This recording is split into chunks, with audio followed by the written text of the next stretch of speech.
So my plan did not work out to go evaluate this gully today because the guy was busy. And to be honest, I use these projects to go look at someone else's land, consulting with them about what they can do with it. It's a very creative and interesting process for me. And it's the only spot he has like that on his whole property. So that's why I'm interested in helping him out and advising him. But the truth is I have many places like that on my own land. And so when I talk about somebody else's land and the opportunities they have, I'm thinking about my own land.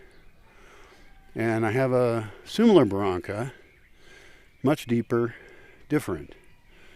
But the same concepts apply. And that's what I'm trying to learn about. What do I do on my own land when I look at somebody else's, right? Because a lot of them have smaller pieces than I have, and I have many decisions to make, and I can't develop it all, which is overwhelmingly difficult to think about. But each part of it can be used for the best purposes. And anything resembling a microclimate can be enhanced and used for its better value. So I'll go back to my place, and I got to walk uphill home, so it's going to be a walk. It's not too hot out, which is nice, just because there was rain yesterday. Wonderful. My least favorite time of the year in the past has been the dry season. But now, as the rains come on, we're going to see a whole bunch more plants be excited and happy. The sparrows have returned. Los golondrinas. I don't know if those are sparrows or swallows. I don't even know the difference between a sparrow and a swallow, to be honest. They look similar. But they're all building their nests. You know, I watched a couple birds fucking down there in town. So they're making babies. And I'll go back and think about these design rules. What do you do with a particular kind of space? And I have had thoughts about that particular space up there. It's been difficult. It's much steeper. It's much bigger than the one he had. Not the other one I was talking about. This is a different one. So I have to see why my thoughts about that are different. Crossing it with a road is a different concept. And there's spots in that particular place where I might want to have a way to cross it easier. But I already have a road on the medium end of that, in the middle of it. And so it's okay if those spots are just for human crossing. Also, that particular one is good for security, where I might want to build it in a way that people can't cross it well, where I want to plant hedgerows, perhaps even put up walls, or barbed wire fences, where it just makes it a little harder to cross. But the same rules apply. And I have put in terraces there before. And there used to be a pipe that crossed through there. It was a government pipe that crossed through my own property that I had no control over. And it had water. I never tapped into it. I thought about it. I even bought what's called a vampire clamp, I think, because I was so tempted every year to cut into that for 20 years. And I don't want to. I'm glad I never did, because also they would have found it. And it's not my water. It's not my pipe. But I'm really happy they ripped it out of there. Because, water is like a drug. If you have water stolen from some other place and you're going to use that water, then it's sort of stealing. It's stealing from the forest. And I don't want to be involved in that. Water is the next fight around here and probably most places in the world. Not all of them. But in general, there's less water places people want it than there are people. People really want water. So I'm going to look at my Barranca again, that little gorge there, the little ravine. And I kind of already know what I'm doing. I'm going to cut the lower part of it, put a road across it. That will slow down water that flows down it. It doesn't flow above ground, it flows below ground. But, you know, if we could magically see what is below the ground and what the humidity levels are below the ground, we would learn so much. And they do have something called ground penetrating radar. And that's good for finding tunnels and weird shit that's buried. But it doesn't tell you where the water flows. Luckily, with any thought, with any ability to think below the ground, which is hard for us to do since we're not mushrooms, right? We are not mycelia. But that whole area in there, I can make some changes. And those changes will make it so that there's better plants there for both people, animals, plants, everything. And I would have a better entryway into my own property. Because the one I have goes on a bad road still. Not as bad as it was before. 20 years ago, that's why my place was fairly cheap. It was hard to get there. And during parts of the year, it was actually not possible to get there. I mean, I don't have a 4x4. And certainly no taxis would come to my place. Which means that I have a harder time having guests and visitors. You know?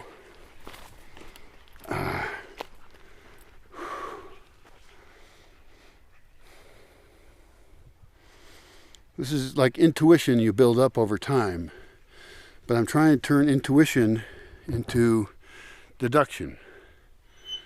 Into rules that you make. And I know the word rule scares people. Oh, they're so scary. But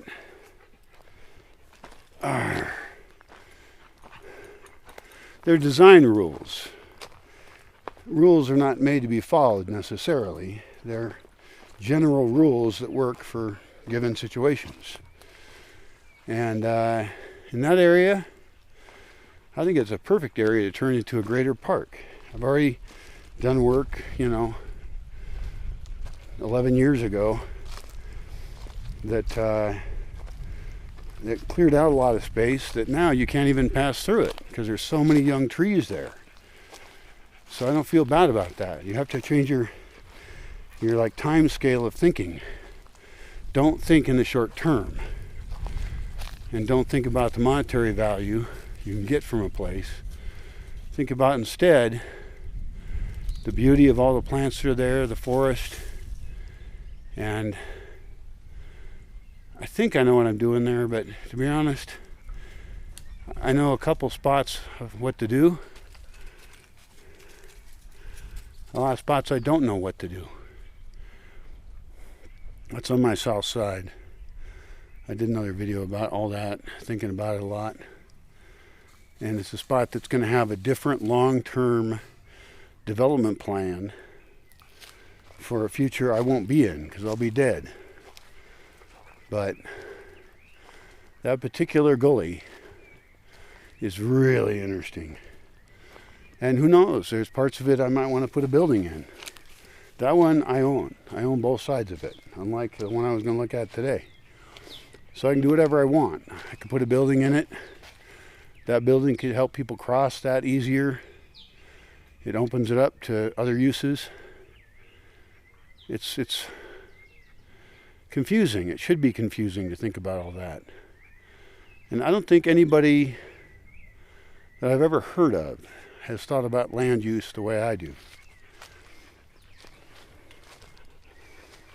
Most people are professionals. I'm not. I'm not looking for a quick return on investment. I'm looking at what is better for the land. The land and the trees are more important than the people. People are temporary. That doesn't mean I'm ignoring the people use, because if people value land more, if it's producing more for them to eat, to enjoy, then they'll protect it more. So my thoughts about protection of land include people. And who knows, maybe all the people will go extinct as civilization collapses. Fine. I'm still going to design for mixed use, for maximum biodiversity.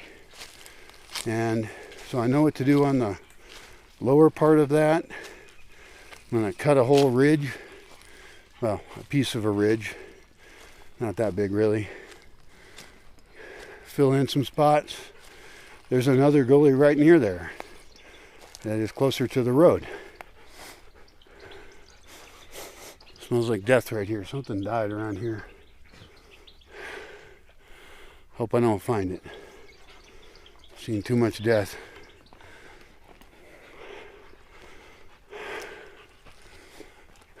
Right now, I'm just extra hopeful because there was rain last night. And no rain means death.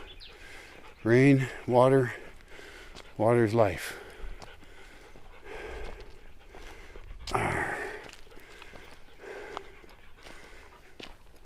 I don't know how to even organize all these places and things. Most of them don't have a name. I should at least take my maps and put numbers on different slopes, gullies, ridges, points of view. I should at least do that.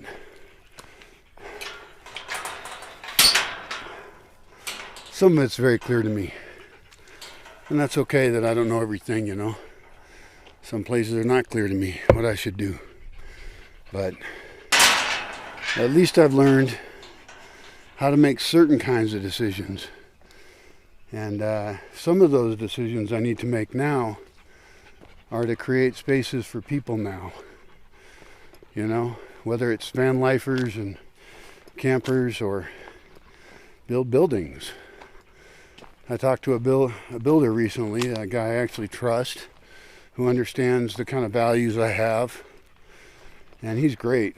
And I asked him today, like, what if, because he's working with a team of 2 people right now, occasionally 3, but I asked him, you know, what if I wanted to build things quicker? Probably next year, because the rains matter. You have to build the right time of the year here. And there's work I could do now if I have a list of like what kinds of, like what you do when.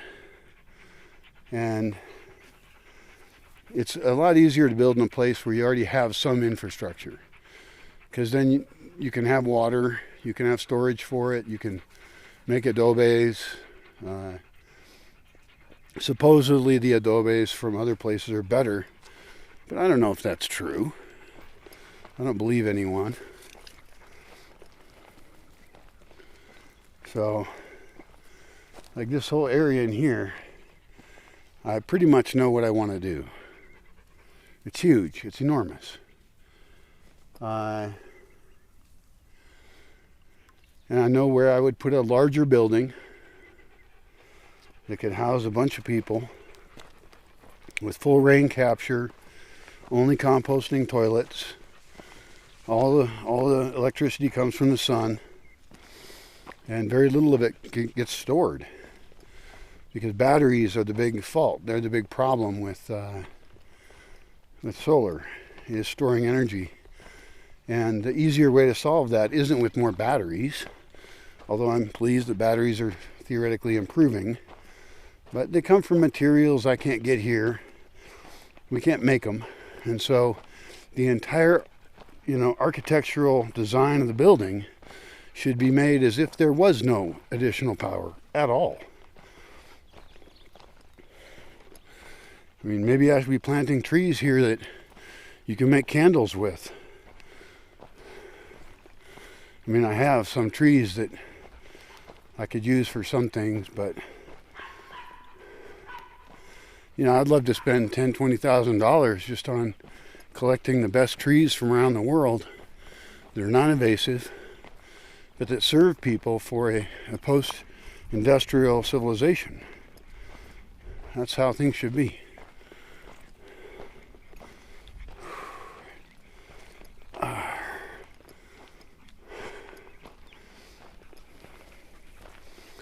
I can't even think up enough names for all the places there are.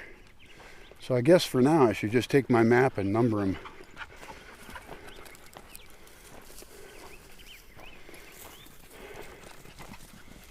And with building, I think it'd be very interesting to take this guy who, he doesn't speak English, it's fine.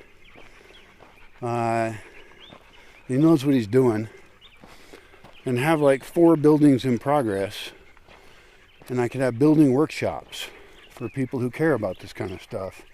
You know, mostly natural building, not entirely. I am a fan of concrete. That's controversial. I know the issues with concrete, but it's a common material and it's more trustworthy than most. Especially if you got a good roof, you got a good hat and boots for the building.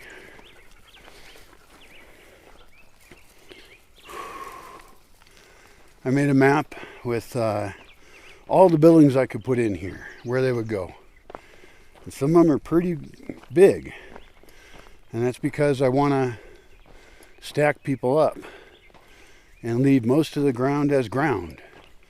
I'm not into this idea of vertical farming or using electricity with lights to grow things indoors. Doesn't make sense. Grow what wants to grow for you in the climate you're in. And that can be tough. You can't trust the climate all the time. You might have dry years. I read one thing that said it's been dry here for 3 years. Well, this last year was way, way, way, way worse than most. So, you got to plan for that.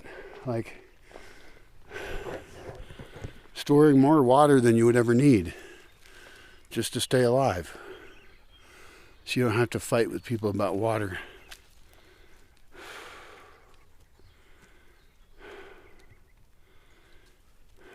And human use is not just one way of using land.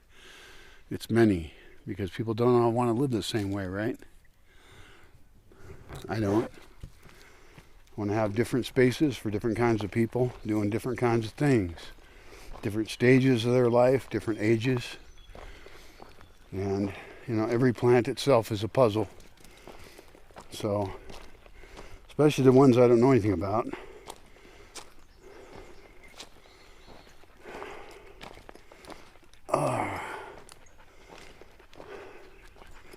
I definitely have to get a drone map of my whole place. Because even though I can see it and I know it really well, a drone map would be stellar. And I've got a spot up there where there's a huge gully, and not just a tiny gully that's friendly, but one that you can't get into. It has cliffs on the sides, right? Which is great. It's a great security barrier. But, you know, I have changes I want to make in there. And luckily I pretty much have thought about that a lot and know what I want to do. But everything you do is costly. And in this particular case, I need bulldozer work. A fair amount of it. And that's very expensive. But to do the same work by hand would be very, very difficult. It would be very costly. And so we might as well use the gasoline, the fossil fuels that we have left to sculpt the land in ways that serve for centuries or even thousands of years. You know, we can do better than, I mean, I read about like archaeological stuff about cities that used to exist and now don't. And, you know, maybe their civilization collapsed. Maybe somebody came in and killed them all. It really depends. Maybe there was climate change. There has been climate change. There will always be climate change. And now, of course, we're polluting the whole planet. So, you know, we're living in more difficult situations. But we can make choices about that. We can make choices about what we're going to do now to build for an unknown future.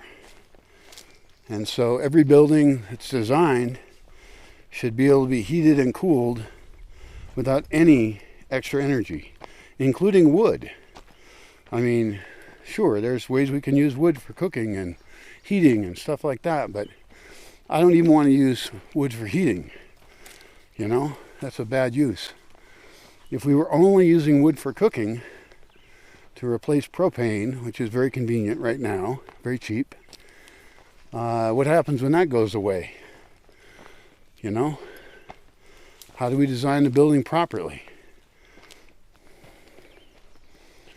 And I know a lot about that. I got to write it up better and not assume that there will be an industrial world to support it.